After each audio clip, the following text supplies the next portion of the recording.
Hello, this is Drake Student College of Clinical Pharmacy's clinical update for healthcare workers on Ebola virus.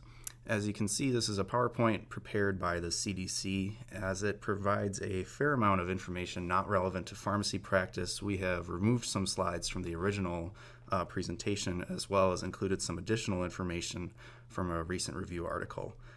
The full PowerPoint is available online. This presentation will first address the status of the current Ebola outbreak, as well as the brief outbreak in the United States. This will be followed with a brief outline of disease pathophysiology and developing treatment modalities.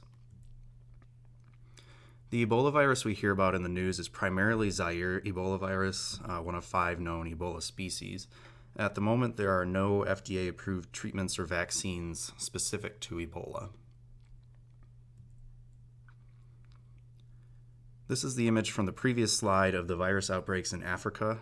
This PowerPoint was last updated on January 16th, 2015, but there is no indication as to how current this particular image is.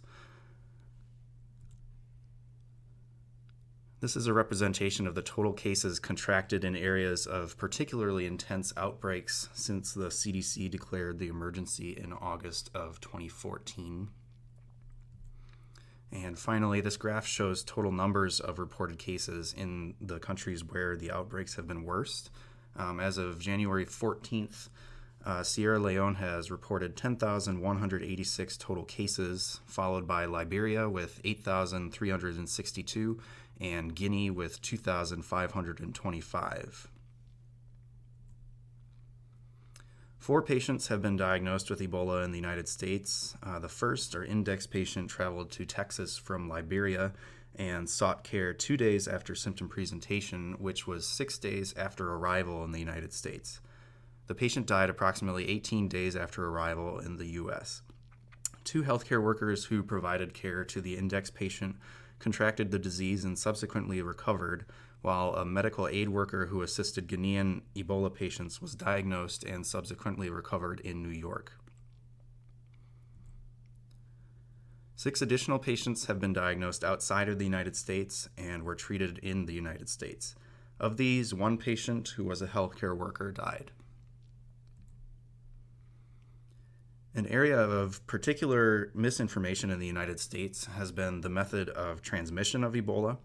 The virus is spread by direct contact with an infected patient's blood or body fluids, a contaminated needle stick, direct contact with the corpse of a deceased patient, and contact with objects contaminated with infected blood or body fluids.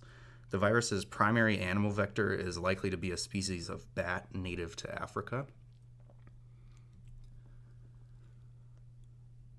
Patients are not contagious until symptoms have developed. Upon onset, contagiousness increases, hence the high infectivity of infected corpses. Additionally, it has not been shown that humans can contract Ebola by inhalation. Studies in primates have revealed processes in Ebola's pathogenicity. The cells Ebola is known to infect include immune cells, epithelial and endothelial cells, fibroblasts, hepatocytes, and adrenal gland tissue. The overstimulation of macrophage and monocyte tissue factor expression are believed to lead to a consumptive coagulopathy, which is to say that excessive activation of blood clotting factors leads to their depletion in the bloodstream. This, coupled with decreased clotting factor production due to hepatocyte death, can lead to excessive bleeding, which characterizes a number of Ebola cases. Symptoms of Ebola infection can appear anywhere from 2 to 21 days after exposure. The typical range is 8 to 10 days. These symptoms most commonly include an initial fever and other flu-like symptoms, followed by gastrointestinal involvement, which can contribute significantly to dehydration and hypovolemic shock. Some other symptoms like headache and bloodshot eyes are listed along with the hemorrhage symptoms previously mentioned. Clearly, Ebola's symptoms, particularly when the disease is early in its course, are not especially unique and necessitate laboratory confirmation. In addition to more commonly encountered disease states like influenza, which may display some similar symptoms, patients who have traveled to Africa may have contracted other diseases which produce similar effects. As mentioned previously, the most serious conditions induced by Ebola are hypovolemic shock, which, along with direct infection of liver cells, can lead to multiple organ failure and hemorrhage. Both of these can lead to patient death. However, persistent supportive care can help to increase survival. Unfortunately, such care may not be available in less developed countries.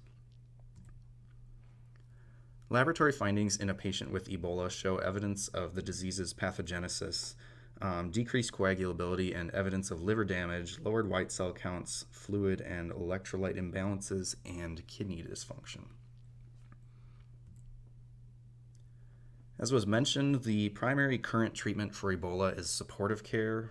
This means providing fluids and accompanying drug therapy as necessary to maintain blood pressure and tissue perfusion, electrolyte supplementation, and management of other symptoms as they present.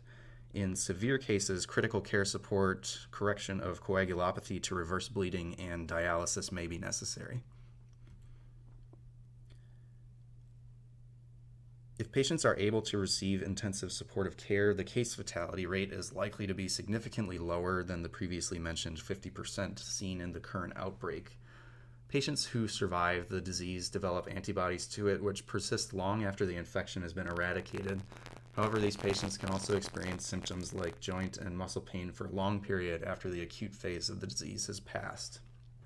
Some experimental therapies for Ebola-specific treatment or prevention are being investigated, but none are currently approved. No currently approved medications have shown particular efficacy against Ebola. While the experimental treatment methods have shown promise in primates and, in some cases, humans, none have progressed beyond phase 1 clinical trials as of yet, making it difficult to comment on the efficacy of these therapies. Experimental efforts are focused on immunotherapy or interference with viral replication. These have included serum antibodies obtained from patients who have survived and developed an immunity to the disease, artificial antibodies, small interfering RNA or siRNA, which is a type of RNA which inserts itself into the viral RNA and halts replication, and a small molecule inhibitor of viral RNA polymerase. Additionally, efforts are being made to develop vaccines against the disease. Considering the significance of this outbreak in the history of the disease, it's important that healthcare providers be able to recognize signs and symptoms of Ebola, as well as risk factors for it, primarily travel to an affected African country or contact with a known Ebola patient. It's also important that healthcare providers be able to clearly communicate the risks of Ebola transmission, namely that Ebola is contracted only through contact with the blood or body fluids of a patient, and only when that patient is presenting symptoms. If you would like to view the CDC slide set in its entirety, it can be found by going to the link at the top of the slide or by searching Ebola 101 on the CDC website. I hope this has been an informative primer on Ebola virus and the recent outbreak. Thank you for listening.